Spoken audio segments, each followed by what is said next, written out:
Déjà, au mois de septembre, la température est assez fraîche, donc ça se conserve très, très bien à l'abri des intempéries, dans un endroit qui est bien ventilé, qui est frais, qui est à l'abri du soleil. Donc, les oignons, l'ail, les courges d'hiver et les pommes de terre qu'on récoltait dans une première étape étaient entreposés dans notre grange, tout simplement. Et les autres légumes issus de notre production, qui étaient principalement les légumes racines, les choux et les poireaux, donc carottes, betteraves, panais, salsifis, rutabaga. C'était des légumes qu'on récoltait vraiment autour du 15-20 octobre. Et la formule qu'on avait développée, c'est qu'on prenait un rendez-vous avec nos clients. Mettons, M. Como venait le lundi matin à 10 h, il arrivait ici, il savait qu'il passait l'avant-midi avec nous autres. Il arrivait ici, on lui donnait une fourche, on s'en allait récolter les carottes ensemble, on allait sortir les rutabagas, on les préparait, on les mettait en poche. Le restant de sa commande était prêt à l'intérieur, donc le client partait avec sa commande de légumes d'hiver et il allait entreposer ça chez lui dans sa chambre froide. On offrait un support technique aussi pour les gens qui n'avaient pas de chambre froide, donc on les aidait pour aménager un espace d'entreposage, ce qui était très intéressant à la fois pour nous et pour notre clientèle qui bénéficiait de fruits et de légumes de très haute qualité à un prix qui défiait toute compétition. Évidemment, on ne vendait pas cher quand je pense encore. C'était vraiment ridicule les prix qu'on vendait nos enfants. Mais néanmoins, on arrivait à aller chercher 4-5 000 $ avec cette production-là par année. Et comme à l'époque, on n'avait pas de voiture, on s'était installé, vous avez sans doute remarqué, la grange qui était là à l'origine était toute délabrée. Elle a été retapée depuis notre arrivée. Et on s'est installé dans la partie avant du bâtiment qui était autrefois l'étable. Alors, ce qui était intéressant, c'est que ce carré-là était fait en pièce sur pièce. Et le carré de pièce sur pièce était relativement sain. Donc, un ami architecte nous avait dit qu'il y avait possibilité de faire une maison dans ce carré-là.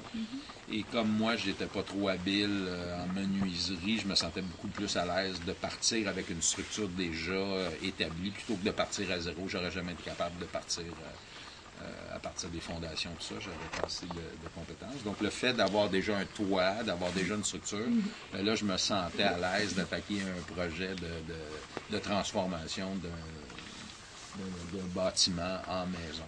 Alors, on a travaillé beaucoup, évidemment, les premières années sur la transformation de l'étable en maison. Donc, on s'est fait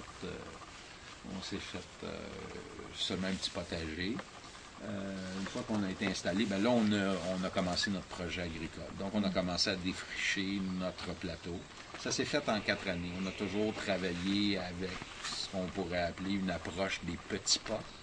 Donc, pas d'emprunt à la banque, pas d'achat de grosses machineries agricoles. Le seul investissement important qu'on a fait au début, c'est une bonne motobêcheuse. On a investi dans l'achat d'une bonne motobêcheuse. À l'époque, les motobêcheuses Troy-Bilt étaient très populaires. Et puis, j'ai réussi à trouver une bonne motobêcheuse Troy-Bilt usagée avec un bon moteur, donc qui me permettait d'enfouir des engrais verts et de travailler longuement sur des surfaces importantes. Donc, technique de préparation de terrain. À l'époque, on avait la chance d'avoir un voisin qui était producteur laitier, petit producteur laitier. Donc, nous, on a une grande partie de notre terre qui est dans la partie nord, ici, l'autre côté du chemin. C'est des terres un peu plus basses, donc pas du tout propices à la culture légumière. C'est un fond argileux. En fait, c'est un ancien fond de la mer de Champlain. La mer de Champlain, à une certaine époque, se rendait jusqu'ici, en fait, jusqu'au bout de notre terre. Notre terre, elle se rend au bouclier laurentien, au début du bouclier laurentien. Ici, on est dans les contreforts des Laurentides. C'est pas encore tout à fait le bouclier, c'est ce qu'on appelle le piémont. Donc, on a déjà des collines, on sent l'effet du bouclier, mais c'est pas encore véritablement le bouclier laurentien. Le bouclier laurentien commence à peu près à 500 mètres d'ici. Alors, il y a vraiment un changement majeur dans le type de sol, les formations rocheuses, etc.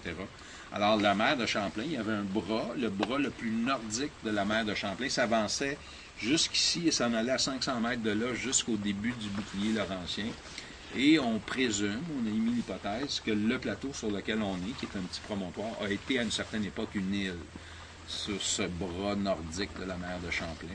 Étant donné que le sol est très, très sableux, ça confirme un tout petit peu cette idée-là. Et si on regarde le sol aussi là-bas, où ça remonte un tout petit peu vers le bouclier, il y a comme des zones sableuses, des petits plateaux sableux qui ont été tour à tour des rivages de la mer de Champlain. Alors, je dis souvent aux gens, si jamais on continue à jouer avec le climat comme on le fait, peut-être que la mer de Champlain va revenir et puis on va se retrouver sur une île entourée d'eau. Alors, ça ne serait pas désagréable quand même de sortir le matin ou d'aller se faire une petite saucette au bout du plateau et de revenir après ça pour récolter nos bananes et nos oranges. Oui. Les mangues. Alors, technique de préparation du terrain, je vois un petit peu du coq à l'âne, mais ce que je vous disais, c'est qu'on a une terre basse juste l'autre côté, quand on descend l'autre côté du terrain où est érigée la maison, l'ancienne maison de la ferme, là, juste l'autre côté du chemin, ça appartenait à celui qui avait les animaux dans l'étable ici. Ça a été vendu séparément avant notre arrivée. Et là, c'est des gens de la ville qui sont propriétaires de cette maison-là. Mais juste l'autre côté de la maison, ça descend, puis il y a comme une grande prairie, là. Alors, notre voisin était intéressé par le foin qui poussait là. Donc, en échange de la location de notre prairie, il venait au besoin, avec son tracteur, ses instruments aratoires, faire certaines interventions sur le terrain. Puis, il nous fournissait du fumier de bovins tant qu'on en voulait, ce qui nous a permis de construire la fertilité de notre terre pendant ces années-là. Ça a duré une quinzaine d'années jusqu'à temps qu'il décide finalement de cesser ses opérations et de vendre son quota.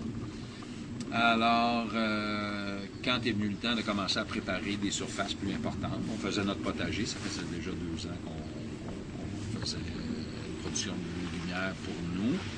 Alors là, on lui a demandé d'effectuer un labour à l'automne. Le printemps suivant, il est revenu 2 fois au mois de mai avec sa herse à disque pour déchiqueter, segmenter, fragmenter les sillons de labour. Et après ces 2 interventions-là, vers le 10 juin, on a établi une culture très dense de sarrasin, de façon à tenter l'étouffement du chien-dent qui, à cause de ses rhizomes, a toujours tendance à vouloir retiger, se réinstaller. C'est une plante très, très bien adaptée à nos conditions climatiques. Donc, le sarrasin, en se développant rapidement, va bloquer l'accès à la lumière au chien-dent. Et on laisse vraiment le sarrasin faire son travail. Donc, on l'amène jusqu'au stade du grain vert. Et lorsque le grain commence à mûrir, juste avant qu'il atteigne le mûrissement, parce qu'on ne veut pas être pris avec un envahissement de sarrasin l'année d'après, donc on fauchait manuellement ce sarrasin, on le laissait au sol pendant une semaine ou 2. Et là, avec la motobêcheuse, je rentrais dans mon sarrasin un peu décomposé au sol. Je l'incorporais dans le sol de surface, j'attendais une autre semaine et là, on suivait avec un seigle d'automne qui était établi au début de septembre. Alors, le seigle d'automne crée un couvert végétal très dense. Un plant de seigle peut développer jusqu'à 400 km de racines. Donc, au niveau de l'organisation du sol, la structure du sol, c'est très, très avantageux de travailler avec une graminée comme celle-là. 400 km. Oui, un plant de seigle, 400 km de racines, de radicelles aussi, là, on s'entend, là. Alors, par exemple, vous êtes en terrain argileux, le seigle permet la fragmentation de l'argile et permet de ressouder les particules d'argile grâce à ces racines-là qui, à la destruction de l'engrais vert, se décomposent, vont donner un peu d'humus et ça permet de réorganiser le sol avec la matière organique, avec les muscles issus de ce système racinaire.